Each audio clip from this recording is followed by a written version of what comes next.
அன்பார்ந்த இணையதள நேயர்களை மீண்டும் www.qcrc.in என்ற இணையதளத்திற்காக நியூஸ் தமிழ் செய்தி அறிக்கையில் உங்களை சந்திப்பதில் பெருமகிழ்ச்சி அடைகிறோம். இன்று 5 பிப்ரவரி 2009க்கான முக்கிய செய்திகளை தற்போது பார்க்கலாம். வேட்டிக்கனில் நடந்த ஒரு மாபெரும் கூட்டத்தில் கத்தோலிக்க பாப்பரசர் 16ஆம் பாண்டிங்கன் அவர்கள் இலங்கை இராணுவ படையும் தமிழீழ விடுதலை புலிகளும் ஆயுதப்போரை நிறுத்திவிட்டு சமாதானத்தை உருவாக்க முன்வர வேண்டும் என்று பிரார்த்திப்பதாக கூறியதாக வட்டிக்கனிலிருந்து தகவல்கள் வந்து கொண்டிருக்கின்றன. உலக முழுவதும் ஈழ தமிழர்கள் மீது போர் தொடுக்கும் ஸ்ரீலங்கா வெறியர்களை எதிர்த்து அனைத்துலக தமிழர்கள் குரல் கொடுத்துக் கொண்டிருக்கின்ற இந்த வேளையில் தற்போது சவுத் ஆப்பிரிக்காவில் இலங்கை தமிழர்களை சுட்டுக் கொள்ளும் ஸ்ரீலங்கா ராணுவ வீரர்களை எதிர்த்து கடும் போராட்டம் நடந்ததாக செய்திகள் வந்து கொண்டிருக்கின்றன.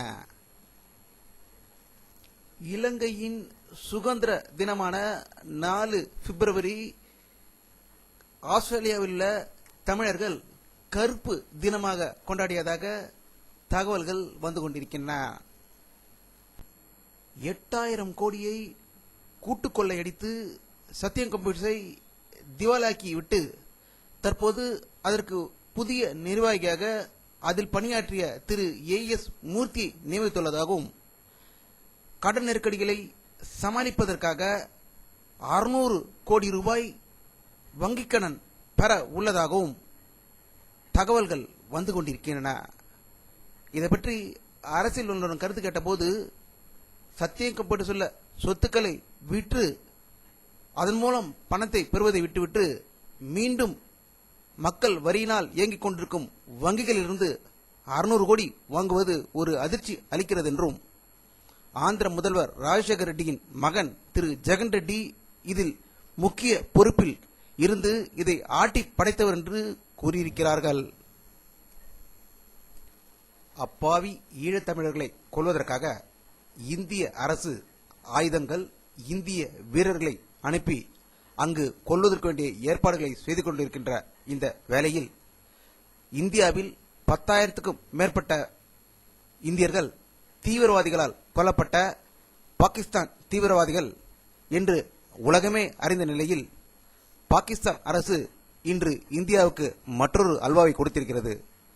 மும்பையில் நடத்தப்பட்ட பயங்கரவாத தாக்குதலில் பங்களாதேஷ் இயக்கத்திற்கு தொடர்பு இருப்பதாக ஒரு புது அல்வாவை இந்தியாவுக்கு கொடுத்திருப்பது அதிர்ச்சி அளிப்பதாக தகவல் வந்து கொண்டிருக்கின்றன. டெல்லியில் தேசிய குழந்தைகள் விருது வழங்கும் விழாவில் காங்கிரஸ் தலைவர் திரு சோனியா காந்தி அவர்கள் தமிழகத்தை சேர்ந்த நலன் என்பவருக்கு விருது வழங்கினார். அருகில் மத்திய அமைச்சர் திரு ஏ ராஜா அவர்கள் இருப்பதை படத்தில் காணலாம்.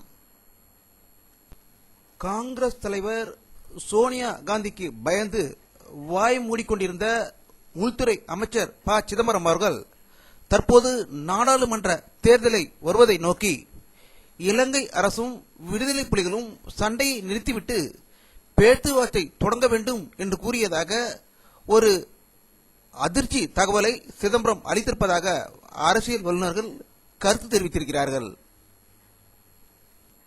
பாரதிய ஜனதா கட்சியின் தேசிய செயற்குழு கூட்டம் நாக்பூரில் நாளை தொடங்கி 3 நாட்கள் நடைபெற இருப்பதாகவும் வரும் நாடாளுமன்ற தேர்தலை பற்றி விவாதிப்ப இருப்பதாக தகவல்கள் வந்து கொண்டிருக்கின்றன.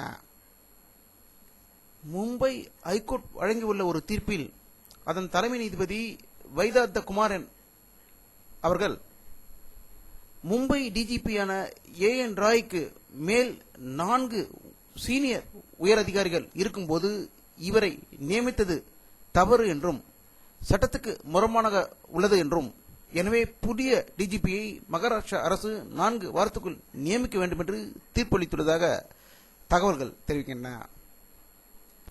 ஐக்கிய நாடுகள் சபை பொதுச் செயலாளர் பான் கி மூன் அவர்கள் இந்தியா வந்திருக்கிறார். இந்தியாவின் வெளியுறவுத்துறை அமைச்சர் திரு பிரணாப் முகர்ஜியை டெல்லியில் சந்தித்து பேசியதாக தகவல்கள் வந்து கொண்டிருக்கின்றன.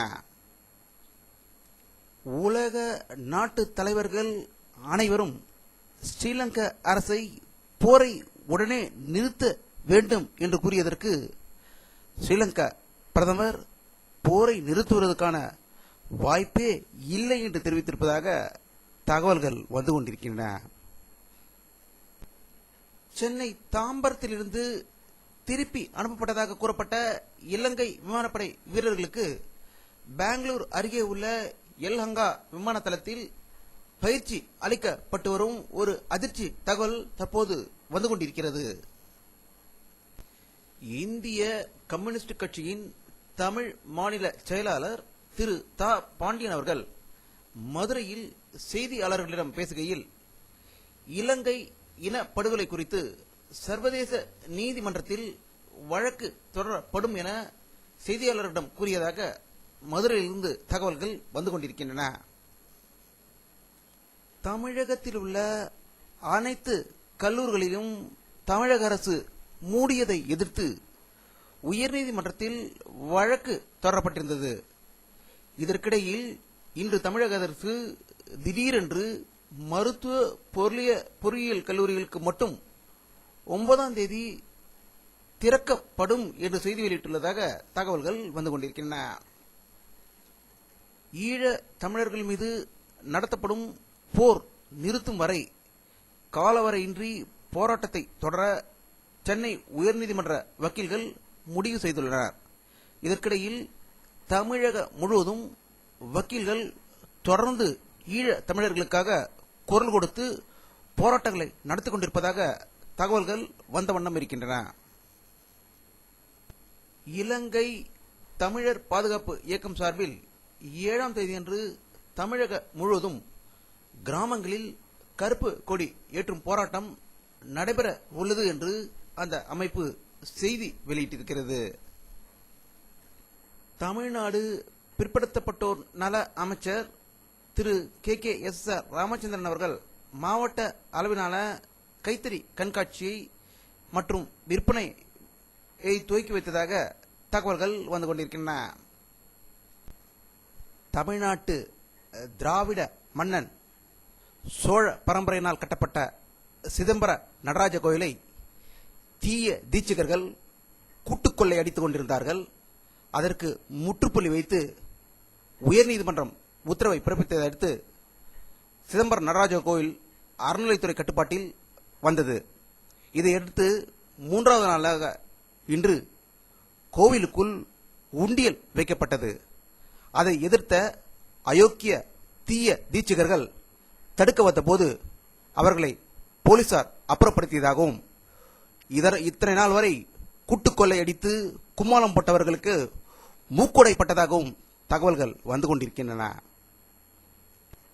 உலக பொருளாதார வீழ்ச்சி, பலரது வேலை இழப்பு போன்று உலகமே தத்தளித்துக் கொண்டிருக்கின்ற இந்த வேளையில் மற்றொரு சம்பவம் ஜப்பானில் நடந்திருக்கிறது. உலக அளவில் நிலவும் பொருளாதார நெருக்கடி காரணமாக ஜப்பானின் மிக பெரும் மின்னணு நிறுவனமான பானாசோனிக் நிறுவனம் தனது பணியாளர்களின் 15,000 பேரை வேலையை விட்டு நிறுத்துவதாக அறிவித்திருக்கிறது. இந்திய அரசு ஈழ தமிழர்களுக்கு பல வழிகளில் துரோகம் செய்து கொண்டிருந்தாலும் இந்திய கிரிக்கெட் அணி இலங்கையை தர்ம அடி கொடுத்து 4வது ஆட்டத்திலும் வெற்றி வாகை சூடியிருப்பதாக ஒரு சந்தோஷ தகவல் வந்து கொண்டிருக்கின்றது. வானிலை அறிக்கை 5 பிப்ரவரி 2009 பிற்பகல் 3 மணி அளவில் எடுக்கப்பட்ட சேட்டலைட் புகைப்படத்தை தற்போது பார்த்துக் கொண்டிருக்கிறீர்கள்.